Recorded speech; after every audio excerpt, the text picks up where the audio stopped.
So this is like scale your 1, or the 1 chord, 2 chord. If I press this button, it goes into like a solo mode, like single scale review.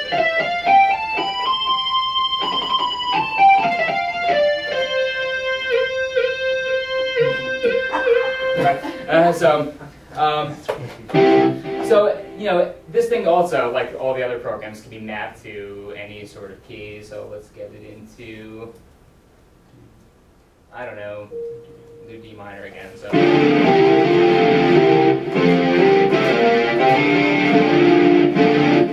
little bit muddy, but you can do D minor. Actually, this would probably be more guitar appropriate, just the root and the fifth. You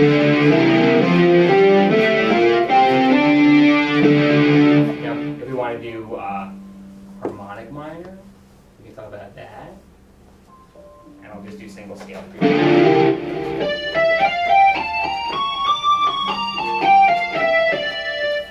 All the rock and roll kids in my class gravitated toward harmonic minor like instantly. It was like such a strange phenomenon that occurred. So I would run these things in my class, and I do have to tell you this. Every time we did it in my class, I never ever one time had to bring in my own Guitar Hero controller. I got like every variation of Guitar Hero controller. You know, they modded them and stuff like that. They had stickers on them and stuff like that. It's like, you're 9. How do you know who Kiss was? I mean, like, it was like, yeah, I mean, like I really didn't understand it. But I would get 2 of them, and then they would essentially perform together. You know, they would come up with different compositions and pieces and whatnot. And you know, it really worked out well for me because it became like a launch pad for me to talk about musical things, which again is my goal as a music teacher. For my purposes with all these types of things, one of the things I was wanting to target were performance skills and also compositional skills. And by leveling the playing field and just getting some accessible, that one, people felt that they had some sort of cultural relevance to them too. I don't really identify with this thing. I play real guitar. So, but you know, this, to the generation, there are some intrinsic motivators that when they see this thing, they think, ah, me, my generation, and that's good. And then this button right here, there are 2 different modes. So you can be in either chord mode or lead mode, right? So that flip right up, and you can map these things to anything. In fact, you can get in here, and you can change the chord voice and set it if you want. The way I have it set right now is that it's going to do like guitar chord voicing, so like root, 5th, octave, then 3rd, and then 5th and octave again. And that's a typical guitar voice. You can map that to whatever you want. If you want to just play 3-note triads or really just 1 note. I can restrict in here if I want to play like root, 5th, 9th. Now everything's going to sound like the Police, you know. Yeah. So, or Rush, you know, I guess it would also be there too. So PJ, your students can download this program at home.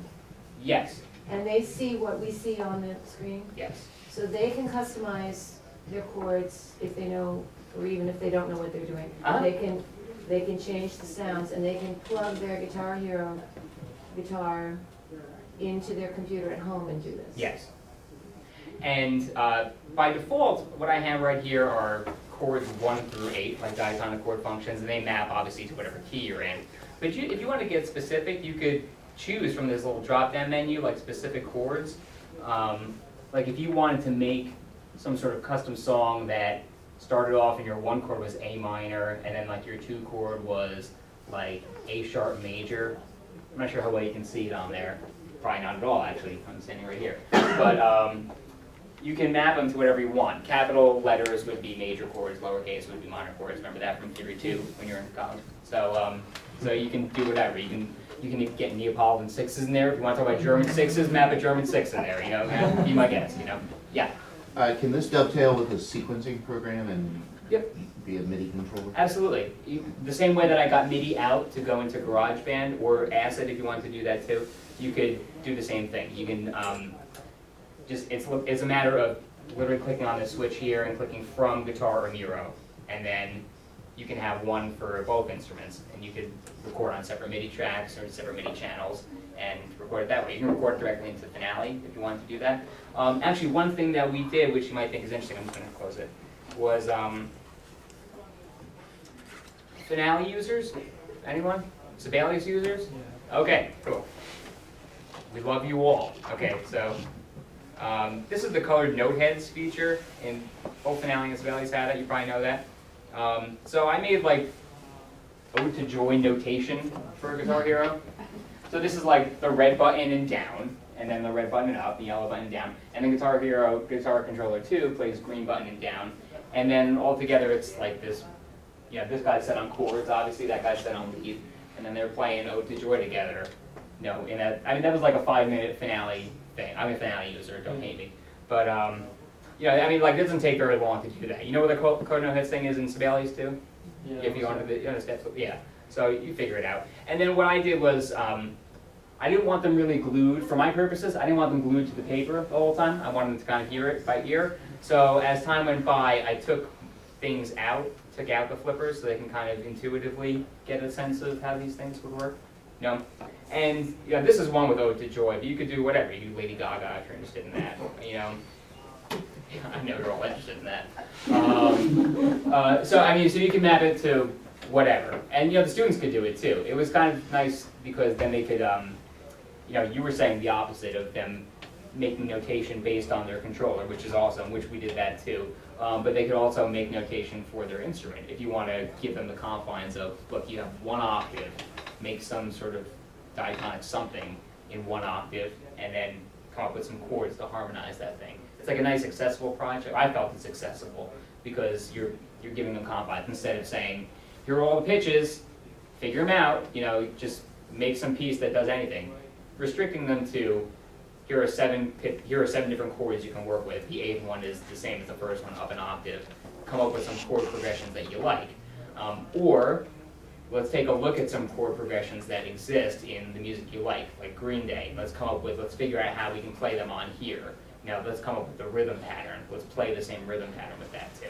Like one class assignment we did was, all right, everyone go to YouTube and go find your favorite 10 songs, okay? And then send me the links to them, and then we're gonna play them in the next class. So then they go on YouTube, and which is a great way because you get to find out like what your students are listening to in a like very private thing, not just like, well, Johnny likes Pantera, so I like Pantera, but really I like I don't know. Who else is there? Miley Cyrus? Yeah, okay, yeah. Leave Miley alone. So, so in any case, yeah, you get to find out these things. So what I would do then is get these, like make sheets and say, all right, verse is a 1-5-6-4. Like everything is a 1-5-6-4 in popular music. Yeah, it's a 1-5-6-4 at such and such a tempo in such and such a key. And then, okay, bridge, this many repetitions of this progression. Chorus, this many repetitions of this progression and whatnot. And then, okay, so now you got your controller. So now play that rhythm along with that song in time with the YouTube video playing. Actually, the funny thing, I'm horrible at this game. I'm really, really bad. Maybe because I play real guitar, but whatever. You know, one of the funny things is that, who plays it? You guys play it? Are you good at it? All right. Decent? Yeah. If you practice it, you get better at it. Yeah. My students told me that. That's good. Yeah. I had it coming. Yeah. What can I say? So when you do this with your class, you can only have 2 guitars. Mm-hmm. So do you have like 3 classes, or how does that work? Well, I mean, different things. You can either let them take turns. You know, it really depends on like what your lab situation is like. If you only have one computer, then you're kind of stuck with 2. What I tend to like to do is like ensemble things. You know, so I mean, everyone wants to play the Guitar Hero controller. You know, but sometimes there's the kid who doesn't want to do that. Like, I don't want to play that. I play the bass. You know, or I play the drums, and I don't have any interest in doing that sort of thing. So we'll get them to work together. You know, maybe one guy is in control of changing the timbres and working on those types of things too. So I mean, any of those things are possible, or it could be just the type of activity that that they either do at home or that they work on with themselves to do it. You know, I would tend to use it, like I said, in terms of teaching concepts about like chord functions and how those things